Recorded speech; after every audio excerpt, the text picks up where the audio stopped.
बिस्मिल्लाहिर्रहमानिर्रहीम। आज आप हज़रात के सामने 7 हरूफ के बारे में ज़िक्र करना चाहूँगा जो कुरान मजीद के अंदर जिनके बारे में मशहूर है कि सबअ अहरूफ। तो एक सही हदीस मुबारका है कि जिसके अंदर हज़ूर अकरम सल्लल्लाहु अलैहि वसल्लम का इरशाद ग्रामी है, इन्ना हाज़ल कुरआन उन्ज़िला अला सबअति अहरूफिन फ़क़रऊ मा तयस्सरा मिन्हु। ये हदीस मुबारक है जिसका तर्जुमा ये बनता है, ये कुरान 7 हरूफ पर नाज़िल किया गया है, बस उसमें से जो तुम्हारे लिए आसान हो उस तरीके से पढ़ लो। इस हदीस मुबारक की बुनियाद के ऊपर एक उलूमुल कुरान में एक मारिकतुल आरा और तवील बहस की जाती है कि 7 हरूफ से क्या मुराद है, और इंतहाई मुश्किल तरीन मुबाहस के अंदर एक ये बहस भी है।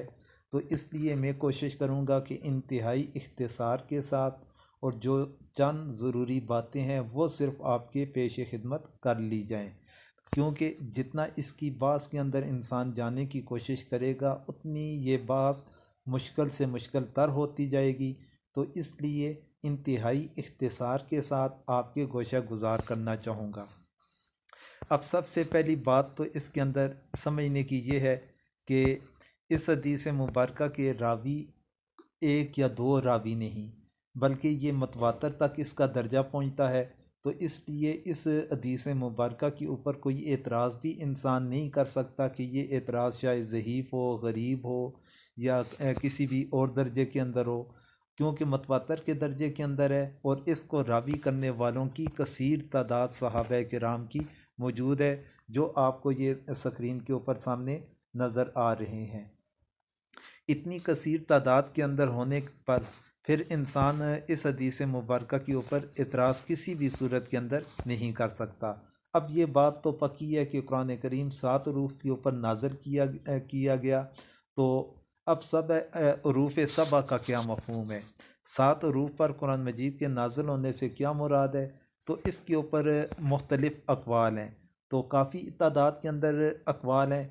अल्लामा इब्न अरबी रहमतुल्लाह अलैह वो फरमाते हैं कि 35 अक़वाल इसके ऊपर मैंने शुमार किए थे, यानी 35 अक़वाल अगर उन्होंने शुमार किए, उसके अलावा भी कोई कुछ और अक़वाल भी लाजमी बातें होंगे जो उनकी पहुंच तक ना आ सके। तो इसका मतलब यह है कि इसके ऊपर बहुत ज़्यादा इख्तलाफ अहले इल्म हज़रात का रहा। उनमें से 3 या 4 मशहूर अक़वाल आपके गोशा गुजार करके जो इनमें से फिर काबिल तरजीह कौल होगा उसको आपके सामने ज़िक्र कर लिया जाएगा। इस हद तक इख्तिसार किया जाता है।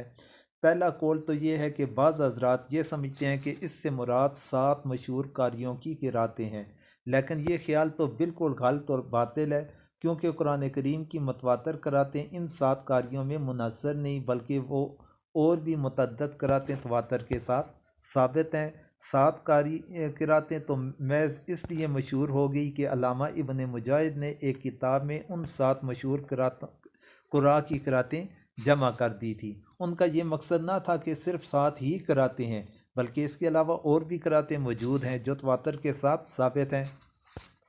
फिर दूसरा कौल इसी बना पर बाज़ उलमा ने यह ख्याल ज़ाहिर किया कि हरूफ से मुराद तमाम किरातें हैं, लेकिन 7 के लफ्ज़ से 7 का मखसूस अदद मुराद नहीं, बल्कि इससे मुराद कसरत है, और अरबी ज़बान में 7 का लफ्ज़ महज किसी चीज़ की कसरत बयान करने के लिए अक्सर इस्तेमाल हो जाता है।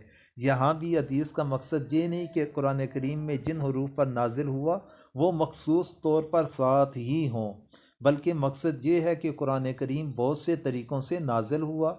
उलमाए मुतक़द्दिमीन में से काज़ी अयाज़ का यही मसलक है, और आखिरी दौर में हज़रत शाह वलीउल्लाह रहमतुल्लाह अलैह ने भी यही कौल इख्तियार फरमाया, यानी हज़रत शाह साहब ने भी ये इख्तियार फरमाया कि कुरान करीम 7 हरूफ से मुराद 7 किरातें हैं, और 7 का हिंसा ये 7 ख़ास नहीं, बल्कि इसके अंदर कसरत को ज़ाहिर करने के लिए, और 7 हरूफ से ज़ायद अगर कराते हैं तो वो ज़्यादा कराते भी इससे मुराद ली जा सकती हैं। ये दूसरा कौल आ गया। लेकिन इसके ऊपर एतराज़ ये होता है इस कौल के ऊपर कि हज़रत जिब्राईल अलैहिस्सलाम जब हज़ूर अकरम सल्लल्लाहु अलैहि वसल्लम के पास तशरीफ़ लाए और इन्होंने एक हरूफ की इजाज़त, एक हर्फ पर पढ़ने की इजाज़त दी, तो इनके मुतालबे के ऊपर वो इजाफ़ा करते रहे, यहाँ तक कि वो 7 हरूफ तक तादाद पहुँच गई। ये वाज़े अल्फाज मौजूद है हदीस मुबारक के अंदर। इसी तरह बाकी अहादीस मुबारक ये स्क्रीन के ऊपर आप देख रहे हैं कि इन अहादीस मुबारक के अंदर भी ये बात वाज़ेह होती है कि सात का हरूफ ये ख़ास है, सात के हरूफ तक इजाज़त मिली थी, सात से आगे की इजाज़त नहीं मिली, इसलिए ये बात वाज़ेह है कि हरूफ सात ही थे। अब तीसरा कौल क्या है, बाज़ उलमा ने जिस तरह हाफिज़ इब्न जरीर तबरी रहमतुल्लाह अलैह वगैरह ने मज़कूर ज़िक्र फरमाया कि सात हरूफ से मुराद सात अरब के कबाइल हैं, अरब कबाइल की सात लुगात हैं। यानी इब्न जरीर तबरी रहमतुल्लाह अलैह का कौल ये है कि इससे अरब कबाइल की सात लुगात मुराद हैं, उनकी जो सात लहजे थे, उनकी सात लुगात थी, वो इससे मुराद है। तो लेकिन इसके ऊपर भी एतराज़ आता है कि उनकी सिर्फ सात कबाइल तो थे नहीं, बल्कि तादाद तो बहुत सारे थे, तो फिर इन सात को मखसूस करने का क्या मकसद। फिर आगे इसके ऊपर भी मज़ीद ग्रोह बन जाते हैं अहले इल्म हज़रात के कि उन सात ग्रोह सात कबाइल से कौन से कबाइल मुराद हैं। उनमें से एक तो ये है कि कुरान करीम इमाम अबू हातिम सजस्तानी रहमतुल्लाह अलैह ने जिन कबाइल का ज़िक्र फरमाया तो उन कबाइल के अंदर कुरैश था, उज़ैल था, तैम और रिबाब था, अज़ था, रबिया था, हवाज़िन था और साद बिन बकर था। ये सात कबाइल इमाम अबू हातिम सजस्तानी के नज़दीक हैं। फिर इसी तरह साद बिन बकर और हाफिज़ इब्न अब्दुल बर रहिमहुल्लाह ने और बाज़ इनके साथ दूसरे हजरात भी हैं, उन्होंने जिन कबाइल का तस्करा फरमाया वो फरमाते हैं कि हुज़ैल, कुनाना, कैस, ज़ब्बा, तैम और रिबाब, असद बिन खुज़ैमा और कुरैश थे। तो लेकिन बहुत से मुहक्किकीन जिस तरह हाफिज़ इब्न अब्दुल बर, अल्लामा सुयूती और अल्लामा इब्न जज़री वगैरह ने इस कौल की तरदीद भी की है। तो मतलब ये कि इसके ऊपर भी इख्तलाफ पाया जाता है। फिर इसके अलावा आगे जाते हैं, इसके इन अक़वाल के अलावा और भी अक़वाल हैं। एक और कौल का ज़िक्र करके उसके बाद राजे कौल की तरफ हम चले जाते हैं। चौथा मशहूर कौल इमाम तहावी रहमतुल्लाह अलैह का है। वो फरमाते हैं कुरान करीम नाज़िल तो सिर्फ कुरैश की लुग़त पर हुआ था, लेकिन चूँकि अहले अरब मुख्तलिफ़ इलाक़ों और मुख्तलिफ़ कबाइल से तल्लक़ रखते थे और हर एक के लिए इस एक लुग़त पर कुरान की तलावत बहुत दुश्वारी थी, इसलिए इब्तदाई इस्लाम में ये इजाज़त दे दी गई थी कि वो अपनी इलाकाई ज़बान के मुताबिक मुतरादिफ़ अल्फाज के साथ कुरान करीम की तलावत कर लिया करें। चुनांचे जिन लोगों के लिए कुरान के असली अल्फाज से तलावत मुश्किल थी, उनके लिए ख़ुद हुज़ूर ने ऐसे मुतरादिफ़ात मुतय्यन फरमा दिए थे जिनसे वो तलावत कर सकें। यानी कि इन इमाम तावी रहमतुल्लाह अलैह के कौल के मुताबिक मुतरादिफ़ात मुराद हैं कि एक लफ्ज़ का मुतबादल के तौर पर दूसरा मुतरादिफ़, उसकी इजाज़त भी हुज़ूर ने अता फरमाई थी और मुतय्यन भी फरमाए थे। जिस तरह आप स्क्रीन के ऊपर देख सकते हैं कि जैसे ताला की जगह अलुम्मा या अकबिल की जगह उदनु के मानी के लिहाज से दोनों एक हैं, लेकिन मुतरादिफ़ अल्फाज हैं, तो इसकी हुज़ूर ने इजाज़त अता फरमाई थी। यह बकौल इमाम तहावी रहमतुल्लाह अलैह। लेकिन इसके ऊपर भी आगे काफ़ी एतराज़ात आ जाते हैं। तो इसके बाद जाते हैं जी सब अहरूफ की राजे तरीन तशरी। तो इसकी तरफ आप जाते हैं कि राजे तरीन तशरी क्या होगी। तो मुफ्ती तकी उस्मानी साहब मुफ्ती तकी उस्मानी साहब मद्दज़िल आली वो फरमाते हैं कि हमारे नज़दीक कुरान करीम की सात हरूफ की सबसे बेहतर तशरी और ताबीर ये है कि हदीस में हरूफ के इख्तलाफ से मुराद क़िरातों का इख्तलाफ है और सात हरूफ से मुराद इख्तलाफ क़िरातें की सात नोइतें हैं। चुनांचे क़िरातें तो अगरचे सात से ज़ायद हैं, लेकिन इन क़िरातों में जो इख्तलाफात पाए जाते हैं वो सात अक़साम में मुनहसर हैं, सात अक़साम के अंदर मुनहसर हैं। हमारे इल्म के मुताबिक ये कौल मुतक़द्दिमीन में से सबसे पहले इमाम मालिक रहमतुल्लाह अलैह के यहाँ मिलता है। मशहूर मुफस्सिर कुरान अल्लामा निज़ामुद्दीन कुम्मी निशापुरी अपनी तफसीर ग़राइबुल कुरान में लिखते हैं कि आरुफ़ सबा के बारे में इमाम मालिक का ये मज़हब मनकूल है कि इससे मुराद क़िरात में मंदरजा ज़ैल सात किस्म के इख्तलाफात हैं।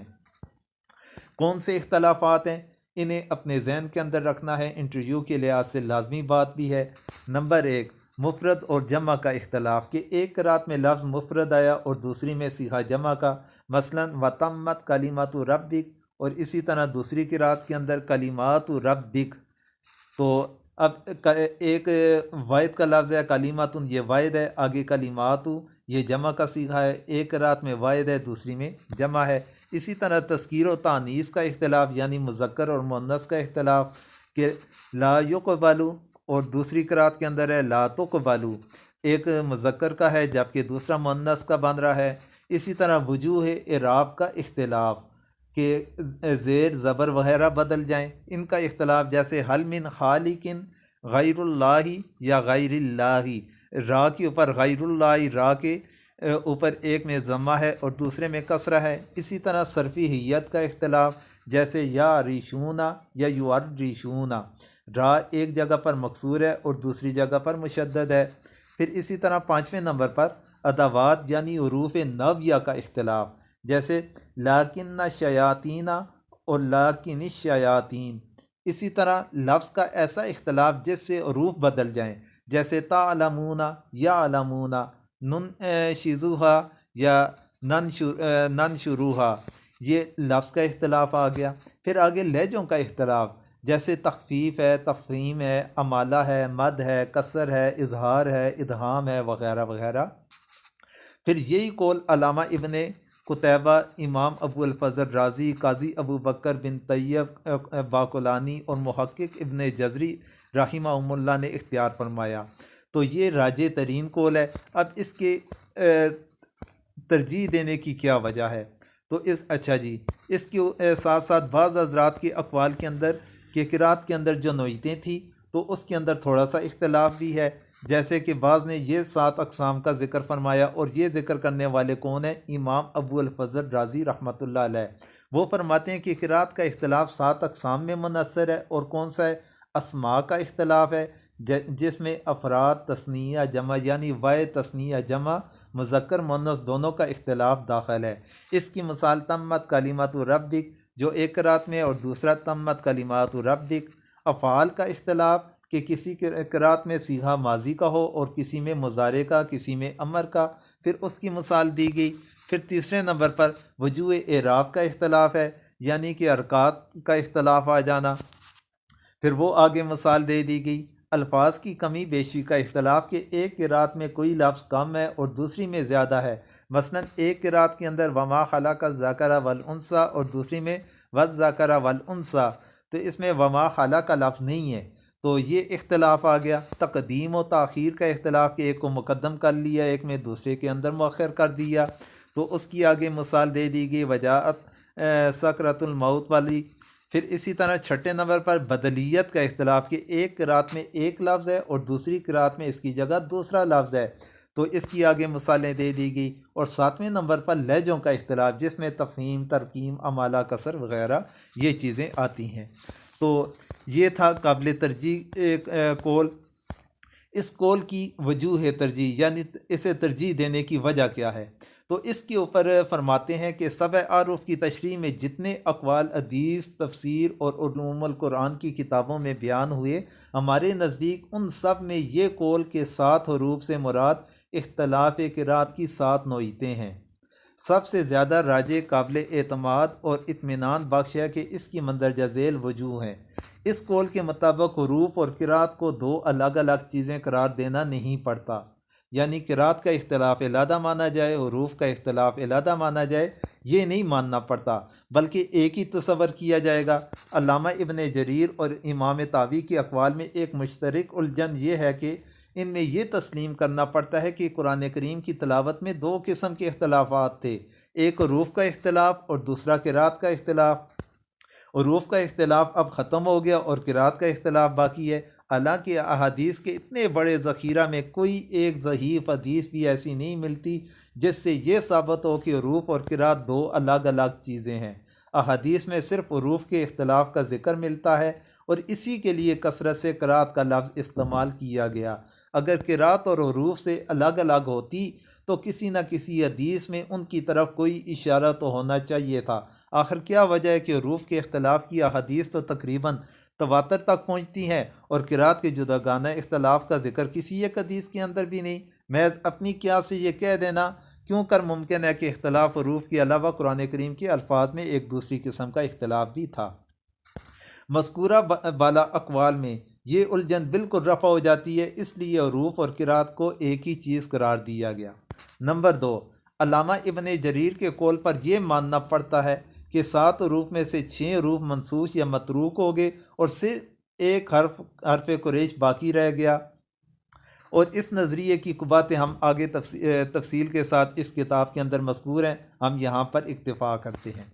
इस कौल नंबर 3, इस कौल के मुताबिक 7 हरूफ के माना बिला तकल्लुफ़ सही हो जाते हैं, जबकि दूसरे अक़वाल में या हरूफ के माना में तावील करनी पड़ती है और 7 के अदद में तो जो तावील करना हमारे लिए मुनासिब नहीं, इसलिए इस बात को तस्लीम कर लेना ये काबिल तरजीह रहेगा। नंबर 4, सबअ आरूफ के बारे में जितने उलमा के अक़वाल हमारी नज़र से गुज़रे हैं उनमें सबसे ज़्यादा जलील उल क़दर और अहद रसालत से करीब तरीन हस्ती इमाम मालिक रहमतुल्लाह अलैह की है और वो अल्लामा नीशापुरी के बयान के मुताबिक इसी कौल के कायल हैं। नंबर 5, अल्लामा इब्ने कुतैबा और मुहक्किक इब्ने जज़री दोनों इल्म क़रात के मुसल्लिम सबूत इमाम हैं और दोनों इसी कौल के कायल हैं।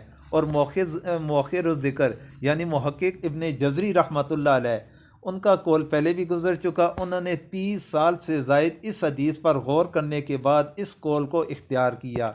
अल्लामा इब्ने जज़री रहमतुल्लाह अलैह फरमाते हैं, मैंने 30 साल इस हदीस मुबारक पर गौर और फ़िक्र किया और इस नतीजे पर पहुँचा कि हरूफ और किरात का इख्तलाफ एक ही है और ये किरात की 7 नोयतें इससे मुराद हैं। ये तो था इस बात के ऊपर आपके काबिल तरजीह अक़वाल के ज़रिए से। फिर 7 हरूफ के ज़रिए क्या आसानी पैदा की गई, तो इसके अंदर मुख्तलिफ़ जो किरातें हैं जिसके लिए जो आसान थी उसके लिए वो उसके अंदर किरात करने की इजाज़त थी कि आसानी के साथ वो तलावत कर सके। तो इसकी तफसील के अंदर मैं नहीं जाना चाहता क्योंकि इस तरह बहुत ज़्यादा टाइम लग जाएगा, तो ये इसलिए सिर्फ आपको स्क्रीन के ऊपर दिखाया जा रहा है। जो मुताला करना चाहे तो स्क्रीन शॉट लेकर इसका मुताला कर सकता है। हरूफ सबा अब भी महफूज हैं या मतरूक हो चुके हैं। अगर हम इस कौल को तरजीह दे दें कि 7 हरूफ से मुराद 7 किरातें हैं, तो उस सूरत के अंदर वो 7 किरातें आज भी महफूज हैं और आज भी उनकी तलावत की जा रही है। और जो इसकी तफसील देखना चाहते हैं तो यहाँ पर देख सकते हैं। फिर इसके बाद आखिर के अंदर इख्तितामी बातें आपके सामने इस सबअ आरूफ की बास के हवाले से मैं करना चाहूँगा। तो उसके अंदर ये जितनी भी बास है उसका निचोड़ आपके सामने वाज़े हो जाएगा, तो ताकि इसका जितना भी खुलासा है वो आपको 1-2 मिनट के अंदर आपके सामने उस चीज़ का ज़िक्र कर लिया जाए और आपके लिए इस चीज़ को समझना इंतहाई आसान भी हो जाए। और अगर आपसे किसी जगह पर इसके मतलब कोई भी सवाल किया जाता है तो आप बआसानी उनको इसके जवाबात भी दे सकें।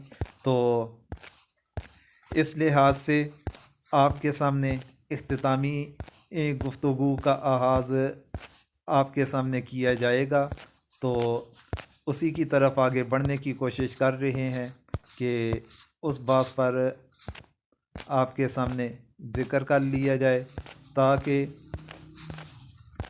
आप हज़रात के जो किसी किस्म के इस बहस के हवाले से शकूक व शुबात हैं या जहन के अंदर आने वाली कोई भी उलझन है तो वो आपके सामने ज़िक्र कर ली जाए।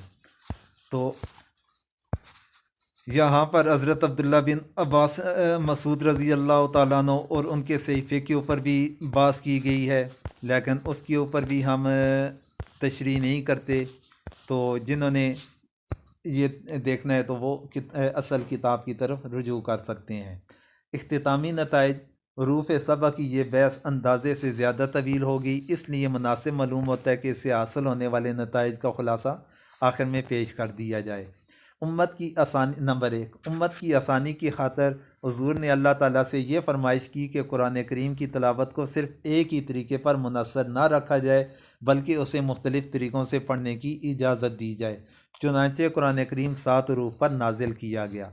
नंबर 2, 7 हरूफ पर नाजल करने का राज तरीन मतलब ये है कि इसकी किरात में 7 नोयतों के इख्तलाफात रखे गए, जिनके तहत बहुत सी किरातें वजूद में आ गईं। शुरू में इन 7 हरूफ 7 वजूह इख्तलाफ में इख्तलाफ अल्फाज और मुतरादिफ़ात की किस्म बहुत आम थी, लेकिन ऐसा बकसरत था कि एक किरात में एक लफ्ज़ होता था और दूसरी किरात में इसका हम माना कोई दूसरा लफ्ज़। लेकिन रफ्ता रफ्ता जब अहले अरब कुरानी ज़बान से पूरी तरह मानूस हो गई तो ये किस्म कम हो गई, यहाँ तक कि हुज़ूर ने अपनी वफ़ात से पहले रमज़ान में हज़रत जिब्राईल अलैहिस्सलाम के साथ कुरान करीम का आखिरी दौर किया तो इसमें इस किस्म के इख्तलाफात बहुत कम कर दिए गए और ज़्यादातर सीगों की बनावट, तज़कीर व तनीस, अफराद व जमा, मरूफ और मजहूल और लहजों के इख्तलाफात बाकी रह गए। जितने इख्तलाफात उर्ज़ अखीरा के वक्त बाकी रह गए थे, हज़रत उस्मान ने इन सब को अपने मसाइब में इस तरह जमा फरमा दिया कि इनको नुक्तों और हरकत से खाली रखा, लिहाजा किरातों के बेशतर इख्तलाफात इसमें समा गए। नंबर 5, हज़रत उस्मान ने इस तरह 7 मसाहिब लखवाए और इनमें सूरतों को भी मुरतब फरमा दिया, जबकि हज़रत अबू बकर सिद्दीक़ रज़ी अल्लाह तआला अन्हु के सहीफ़ों में सूरतें गैर मुरतब थी। नीज़ कुरान करीम के लिए एक रस्मुल ख़त मुतय्यन कर दिया जो मसाहिब में इस तरतीब और रस्मुल ख़त के ख़िलाफ़ थे, इन्हें नज़र आतश कर दिया गया। नंबर 6, हज़रत अब्दुल्ला बिन मसूद रज़ी अल्लाह तआला अन्हु के मुसहफ़ की तरतीब उस्मानी मसाहिब से मुख्तलिफ थी और वो इस तरतीब को बाकी रखना चाहते थे, इसलिए उन्होंने अपना मुसहफ़ नज़र आतश करने के लिए हज़रत उस्मान के हवाले नहीं किया था। ये इसके ऊपर तफसील के साथ आपके सामने मैंने बात की, और जो इससे मज़ीद तफसील के अंदर जानना चाहता है तो वो उलूमुल कुरान मुफ्ती तकी उस्मानी साहब की तरफ रुजू कर सकते हैं।